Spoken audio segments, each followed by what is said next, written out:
Hello, this is Barry, and in this Oh, here comes some friends I've been waiting for. You're welcome to warm yourselves by the fire on this chilly night. Got some extra chairs over there, help yourself.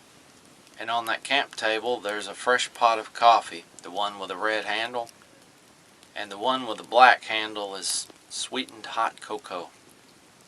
There's some cups in that box on the table. Hey, do you have any marshmallows to go with this hot chocolate? There's some in that box on the table. So bring your chair and hot beverage near the fire, and I'll tell you a true story.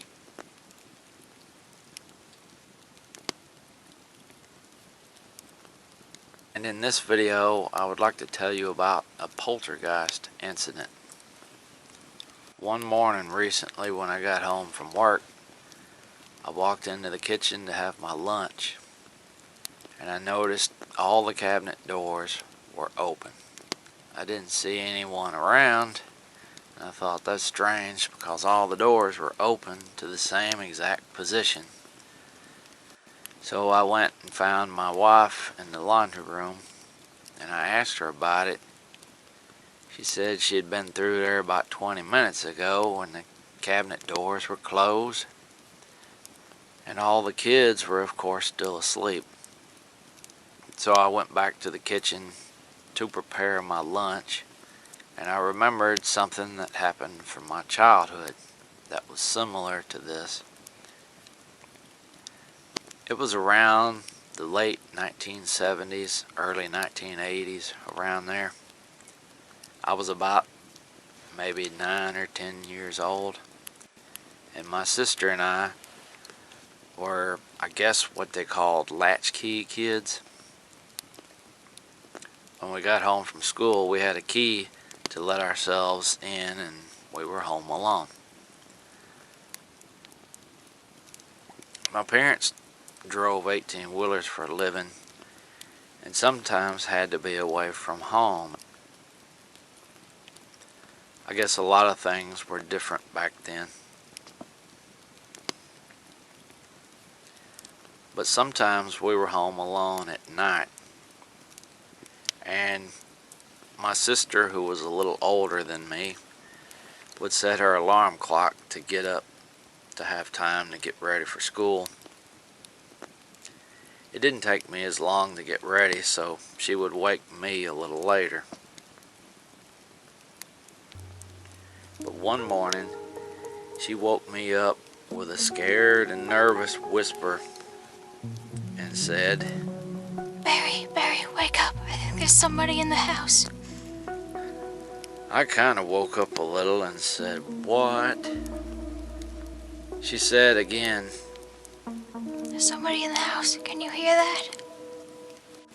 and I listened, and I heard what sounded like someone going through the kitchen cabinets, opening and closing the doors. Then I was shocked, instantly awake with fear.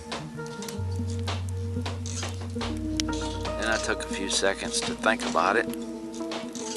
There's no one here but my sister and I, and we're both paranoid about making sure the doors are locked, and she's here with me. And yet, there sounds like someone opening and closing the cabinet doors. So there may really be someone in the house. The room I was sleeping in was next to the kitchen. So I thought, we're gonna have to go and see what this is about. So I got out of bed, slowly creeped out into the hallway with my sister right behind me, still hearing the doors, and we eased around the corner of the refrigerator, and every cabinet door below and above the counter was uniformly and equally open. Even the ones way up above the refrigerator were open, and there was no one. With a racing heartbeat and shock, I couldn't understand this. Why would someone break into the house go through the kitchen and leave all the cabinet doors so perfectly in the same open position and then run out. We were right there. We didn't hear the front or back door open or close. But still, I checked the front door. It was still locked. Then I went to the back door. It was still locked. What burglar would lock the door on the way out? And while still standing there at the back door, I looked back over to the cabinets. And then, to my complete shock, someone or something started to rapidly turn the back door doorknob back and forth, trying the door. This didn't go on for long, but that's when I said to myself, no more Sherlock Holmes for me. It's still dark out there, and as a 9-year-old kid, I didn't want to know what was on the other side of that door. So I went to my room, got dressed. Freaked out as I was, I knew I still had to get breakfast and get to school. I didn't notice anything else weird that morning. That was an unpleasant experience as a kid home alone. I still wonder about what happened there all those years ago. To this day, I still don't believe that a person did that. A person going through the cabinets? The doors would have been left open in random positions.